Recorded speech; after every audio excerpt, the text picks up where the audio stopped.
जम्मू कश्मीर के बारामूला में मंगलवार सुबह भूकंप के झटके महसूस किए गए हैं। हालांकि भूकंप की तीव्रता रिक्टर स्केल पर महज 4.9 थी। इसकी गहराई 5 बताई जा रही है। इसी वजह से ज्यादा नुकसान नहीं हुआ है।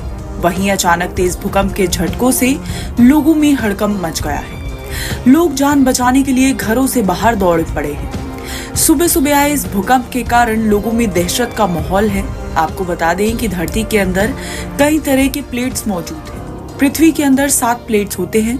ये धरती के नीचे लगातार घूमती रहती है। जब ये आपस में टकराते हैं या इसमें हलचल होती है तो भूकंप आता है। इससे पहले 12 जुलाई को भी भारत और पाकिस्तान सीमा पर भूकंप के काफी तेज झटके महसूस किए गए थे। तब कश्मीर के बारामूला के लोगों ने दोपहर लगभग 12:26 पर भूकंप के झटके महसूस किए गए थे। रिक्टर स्केल पर भूकंप की तीव्रता 4.1 मापी गई थी। भूकंप का केंद्र सतह से 10 किलोमीटर नीचे रहा था। मौसम विभाग के विज्ञान केंद्र के अनुसार रिक्टर स्केल पर भूकंप की तीव्रता 4.9 मापी गई है। नेशनल सेंटर फॉर सीस्मोलॉजी के अनुसार सुबह करीब 6:45 पर क्षेत्र में भूकंप के झटके महसूस किए गए हैं। भूकंप का केंद्र 5 किलोमीटर की गहराई पर था।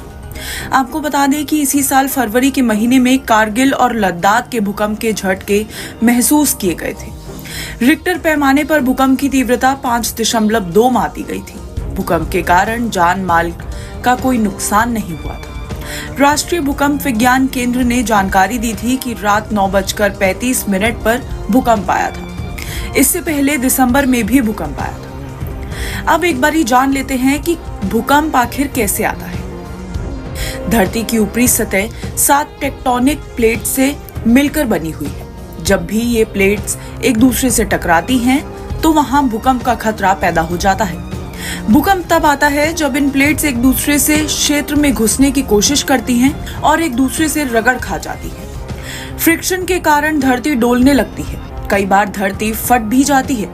वहीं कई बार हफ्तों तो कई महीनों तक ये ऊर्जा रह रहकर बाहर निकलती है और भूकंप आते ही रहते हैं।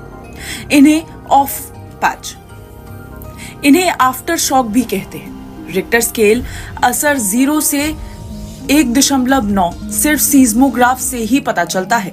2 से 2.9 हल्का कंपन, 3 से 3.9 कोई ट्रक आपके नजदीक से गुजर जाए ऐसा असर, 4 से 4.9 खिड़कियां टूट जाती हैं, दीवारों पर टंगी फ्रेम गिर सकती है, 5 से 5.9 फर्नीचर हिल सकता है, 6 से 6.9 इमारतों की नींव दरक सकती है, ऊपरी मंजिलों को नुकसान भी हो सकता है, 7 से 7.9 इमारतें गिर जाती हैं, जमीन के अंदर पाइप फट जाते हैं, 8 से 8.9 इमारतों सहित बड़े पुल भी गिर जाते हैं, 9 और उससे ज्यादा पूरी तबाही। कोई मैदान में खड़ा हो तो उसे धरती लहराते हुए दिखेगी। समंदर नजदीक हो तो सुनामी आ सकती है।